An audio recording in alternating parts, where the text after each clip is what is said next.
pagi Bapak Ibu yang dikasihi oleh Tuhan. Kita berjumpa kembali di dalam renungan harian GP Kris Pangkal Pinang bersama saya Guru Injil Eber. Mari saya ajak kita untuk bersaat teduh sejenak dengan berdoa. Mari kita berdoa. Bapa yang di surga, kami bersyukur untuk anugerah-Mu di sepanjang hidup kami.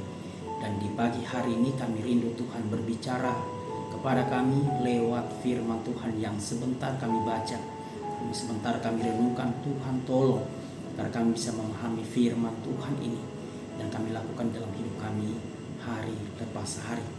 Apalagi di mana kami sekarang di momen Natal, agar kami bisa memahami kasih-Mu yang begitu luar biasa.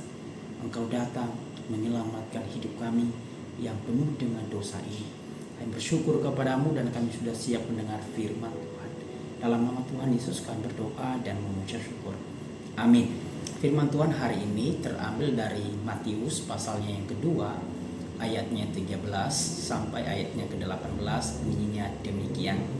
Setelah orang-orang Majus itu berangkat, nampaklah malaikat Tuhan kepada Yusuf dalam mimpi dan berkata, "Bangunlah, ambillah anak itu serta ibunya, larilah ke Mesir dan tinggallah di sana sampai aku berfirman kepadamu, karena Herodes akan mencari anak itu untuk membunuh dia."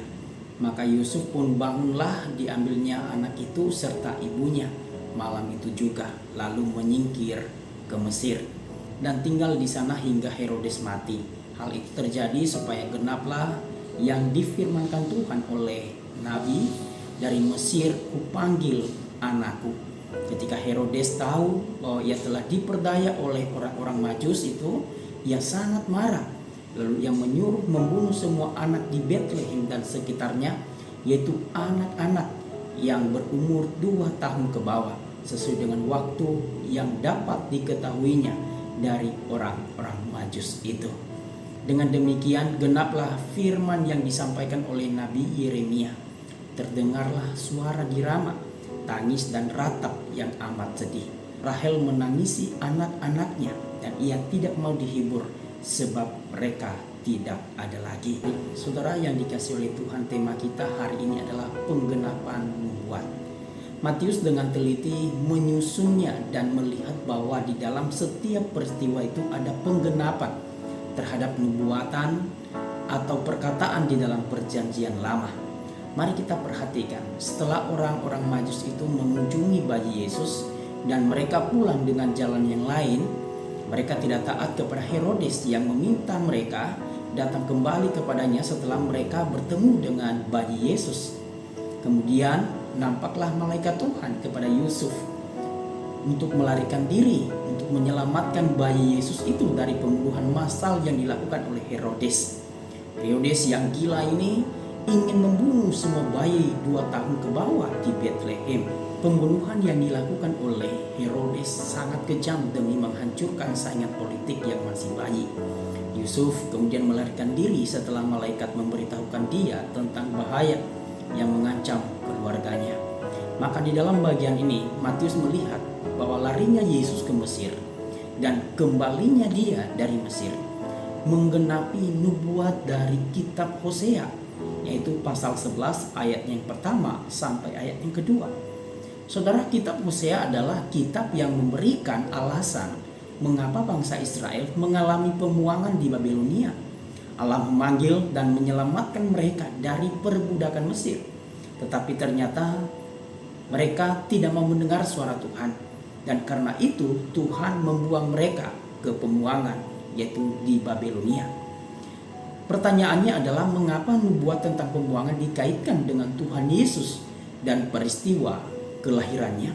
Salah satu alasan yang paling penting adalah karena Tuhan Yesus adalah Sang Juru Selamat yang mengakhiri periode pembuangan melalui kedatangannya untuk mati di salib, menebus umatnya yang sedang dibuang itu.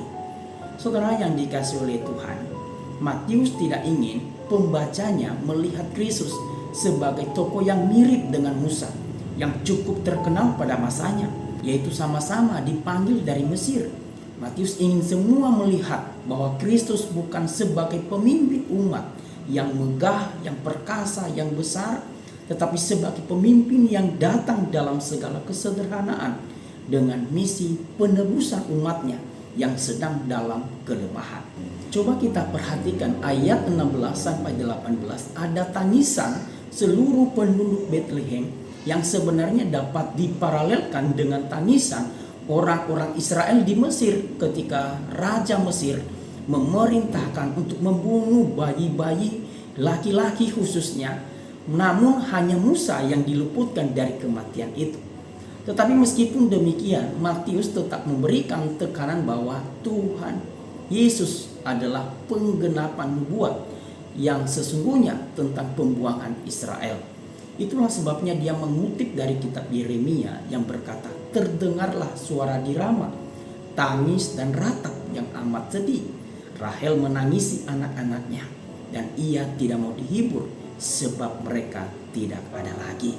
Ini ungkapan yang sangat mendalam, sangat menyedihkan.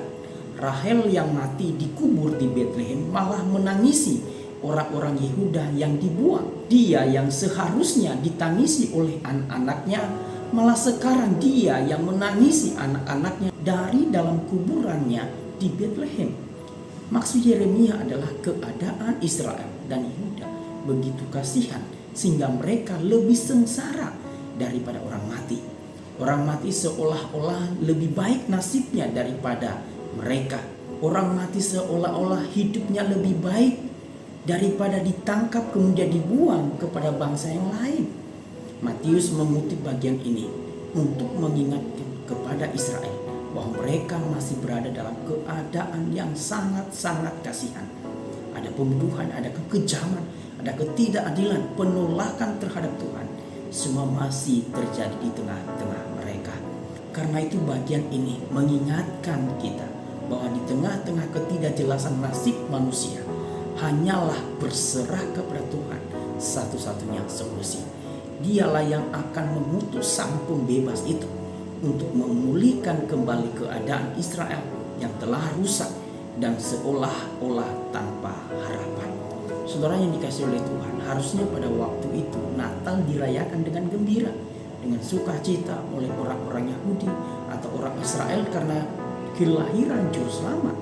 Tetapi justru yang terjadi adalah tangisan seluruh kota atas apa yang dilakukan oleh Herodes, membunuh bayi di bawah 2 tahun. Tangisan ini adalah gambaran tentang tangisan seluruh umat yang mohon belas kasihan. Tangisan ini adalah tangisan kesengsaraan atas dosa-dosa mereka. Tangisan ini adalah tentang kebejatan moral seluruh umat manusia. Apa yang kita renungkan dari firman Tuhan ini? Yang pertama, bahwa jangan heran jikalau penolakan terhadap Tuhan Yesus terus terjadi. Sejak tahun pertama Yesus lahir, ia mengalami penolakan. Bahkan sebelum dia mencapai usia 2 tahun, orang-orang di Israel sudah ingin membunuh dia. Tetaplah percaya bahwa dia Juru Selamat yang lahir bagi kita semua. Yang kedua, kita harus menyadari keadaan kita yang tidak jauh beda dari kehidupan orang Israel yang dulu, yang mungkin secara identitas kita adalah orang Kristen, tetapi kita dapat menjalani hidup kita tanpa Kristus. Untuk itulah melalui momen Natal tahun ini, kita perlu koreksi hati kita. Benarkah Kristus sudah lahir di hati kita? Benarkah Kristus yang seorang pribadi yang pertama di dalam hidup kita? Jangan sampai kita sibuk mempersiapkan segala sesuatu, tetapi nyatanya Kristus tidak bertatah di dalam hati kita. Mungkin tahun ini kita merayakan Natal dalam kesederhanaan, tidak masalah.